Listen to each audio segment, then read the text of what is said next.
Imagine a world where your phone is batteryless, no need for chargers or fear of losing power. Sounds like a dream, right? Well, dream no more. Meet the team from Malawi, led by the Internet Society Foundation independent researcher, Associate Professor Chomora Mikeka. This is an exciting moment where, at a global stage, continental, regional, national, in the cloud, in the social media, wheresoever it may be, we have demonstrated that from the environment in which we are living, as others have studied either in their bachelor's, master's, postgraduate like PhD or doctoral, we have demonstrated serious concepts, which is an opportunity that in the environment in which we are, as long as we have telecom infrastructure around us, we should be able to get both message but also power. But also we should be able to decide either we get power or message. In this case, what we have done through what you've been seeing was to design, develop, fabricate a complete module, a circuit, which is able, given an antenna for TV in this case, but it could be an antenna for FM radio, could be an antenna for mobile communications, could be an antenna for internet Wi-Fi or any other, including vehicular technologies, radar systems. So if you just put in an antenna here, a cable and an antenna at a frequency of choice, move around in your environment, wheresoever you may be. It could be in your village, community. In this case, we're doing it in the city because the signals are powerful. We can quickly and easily demonstrate our concepts. We have been able to show how we could light a bulb when the signal is strong enough as measured by the signal generator, RF explorer, radio frequency explorer, which is used to explore the signal, received signal strength indicator in any environment, but within also a given band of or spectrum of radio frequencies. So that we are able to confirm how much power we have at the spot, for example, where I'm standing here. The bulb LED for red, for blue was able to light up. Apart from that, we have also demonstrated how to light up very useful applications, for example, in the health sector, where sometimes you need to do quickly take vital signs, temperature, weight, and around a given a patient or whosoever may have come for medical treatment. In that case, taking the temperature of that patient is vital.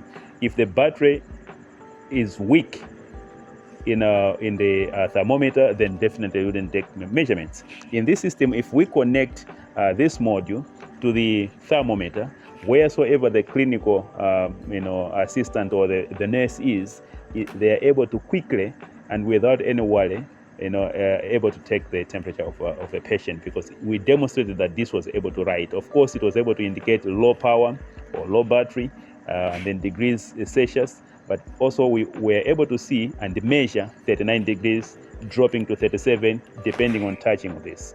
That gave us an idea that we can therefore have specific modules or sensors which can pretty much measure everything else in the Internet of Things. And this is where we are talking about greening the Internet, which the Internet Society Foundation is keenly interested to do. Planning, designing, and solving the next generation problems with solutions which can stand the test of time in the next 10, 50, 100 years to come. So green powering of all devices which will be generating data, sensing data, and uploading to the internet, and reflecting back, even computing, is the next generation problem. And here we are showing simple applications of the same. Even a calculator was brought to demonstrate how we can quickly power a calculator. Young kids could be solving mathematics, arithmetic, whatsoever it may be, in a dark environment like this one. There's no power, there's no nothing, but as long as the signals are there, and signals will always be there, there's not going to be a time in this world where signal or telecommunications or radio signals will be shut down. Every time there'll be that, and they'll be building on as we begin to digitalize much and much more. We'll have much more signal, much more power, much more data, and therefore we need to have systems as we are talking about, so that at least the world is self-healing the networks are self-healing, the sensors and everything else is doing the same. All have seen that mobile phones are now able to handle all IP traffic, IP being internet protocol traffic. So you can have TV, radio, streaming, everything else, phone calls, data, what we call triple play applications, everything else on the phone. So the phone is the huge or the most popular internet related device. However, the struggle that we have in other languages, the main curve that the phone has is the battery. In future, therefore, the device which we are demonstrating here could be embedded, and that's the plan, in the phone.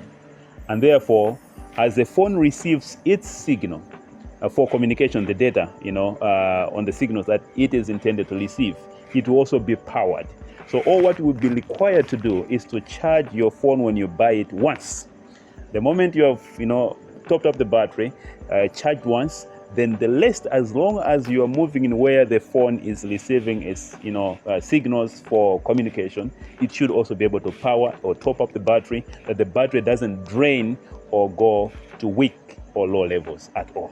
So that's the future. A phone which lives forever. A mobile terminal which lives forever for the internet, related transactions and actions that we want to do. I wanted to finish with that, and therefore this is a device if you want to have at least a feel of how it looks like inside, with the antenna point, and this is where it would be connected inside the phone, replacing the battery. The phone battery has been replaced many times. Bring a capacitor type of battery to make it thinner, bring a paper type of battery, making it flexible, and now would be bringing another one which makes it to be eternal.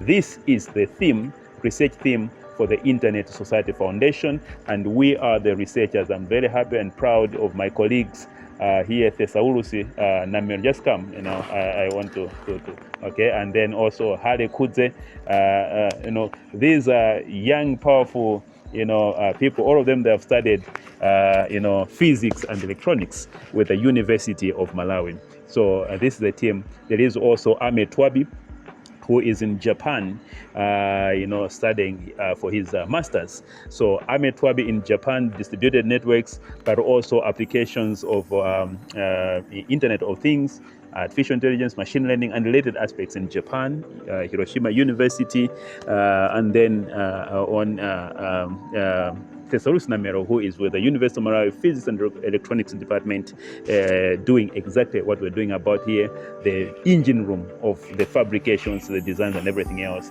And therefore also Hare Kudzi, who managed to also, pass recently and graduate with distinction the past 4 weeks here in Malawi in physics. These are the people who we have made this specific, useful. We have hidden some of the technical details deliberately because this is already under, intellectual property, process drafting of a patent, and therefore we are just giving you the holistic pictures without getting into what are the components, what is the circuit, what is the theory, and everything else inside in here, because this will be the content for the patent draft that we are working on with whosoever will be financing the same. Thank you so much. They have been able to demonstrate radio frequency signals powering a bulb, thermometer, and a calculator without any battery or solar powering connections whatsoever. Cool, right? The work continues for the team, but surely there are exciting times ahead.